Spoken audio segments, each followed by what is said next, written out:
Hello, hello, hello. Should I do this standing up? No, I can't be bothered to stand up.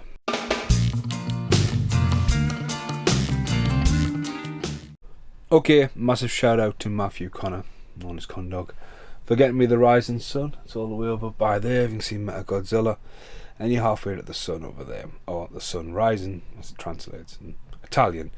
So, getting that off Matty, I've just watched the Blu-ray. I've done a retro VHS for this, so you can see my rants about the covers and stuff, and I do apologise about holding the camera on my chair. I'm just waiting for a video to render. It's just finished there, and I mean, it starts off really weird. I know it's based off a book, but it goes whoa, and there's loads of like Chinese, Japanese, sorry, war cry music, which is pretty cool. But then it goes, you think, what, this is a western, and it fades out of a karaoke machine, and Eddie is singing on the karaoke machine. It's quite good, but not a lot happens in slow paces. It's a nice little boiling point. Wesley Snipes, Sean Connery and Harvey Keitel, and a lot of the cast, like Marco and stuff like that. There's a lot of big cast, and it does look like it's been filmed in the Nakatomi building from Die Hard. I just absolutely adore the story. Sean Connery, executive producer, delivers a strong performance. Kichua, he gets his real Japanese anger on there.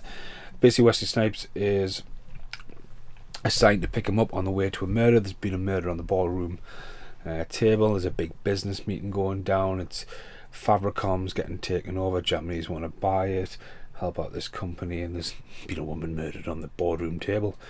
But I just absolutely love the technology advance for when it was made as well, you know. Just the trips and trabs, and yes, I did have a bit of a bugger about like the head swapping thing, but the way and how far advanced they use the idea of mini laser discs to record, and the techniques that Photoshop, swapping of faces, adding shadow, disappear on somebody, and then how it brings apart throughout the story, you know, like they get a copy of the tape and the woman's like, oh, that's not right, you know, and how they find out, then they see the extra face and the reflection, and then, you know, just jumping out there and reaching out there and bringing this picture and go, oh, it's Eddie, but then is it really Eddie, because that's Eddie in the mirror, and then it's just, I love that, and it, for what it's done, it's aged well. It's got some quirky things, it's got a few fighting scenes in it, some takedowns and that. It's got a really weird ending where the door lies open and Wesley Snipes is just staring at the door, and "Don't Let Me In" jingle starts happening, and it's like, okay. But no, I think Sean Connery and Wesley Snipes worked well. Again, I just love the reveal of who it is, and even I've seen this movie a few times, and even I was like, yeah, it's him, and I was like, oh, I know it. It's not. It's the other person. It just twists right at the end, which is pretty cool. Steve Buscemi's bombing around in this as the Weasel. There's a little reporter, which is pretty cool. There's a lot of faces you've seen in loads of movies, and if you haven't seen it, hopefully I haven't spoiled the movie. I haven't told you who the killer is, but it's worth watching just for the reveal and how it's done. And as I say, it's just a real slow burner with a few little high points there, but no, comes full circle at the end.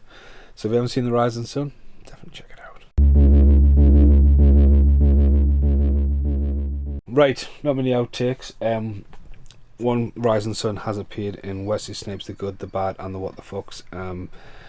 I do them now. I need one more film to finish with John Cusack, 10, and then I'm going to go back to Nicolas Cage, because there's a pile of Nicolas Cage's movies in the back. But then I thought, hang on a minute, am I starting a new Wesley Snipes? Because there's films like The Marksman, and I think Art of War, and Blade 2, and just loads of films of Wesley Snipes over there that I've got. And Dufu, Thanks for Everything, that big ass long title with Patrick Swayze in.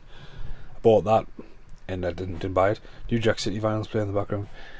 So I thought that, you know, Wesley Snipes, but it's already in there, so it gets a review rant random because it's an awesome film.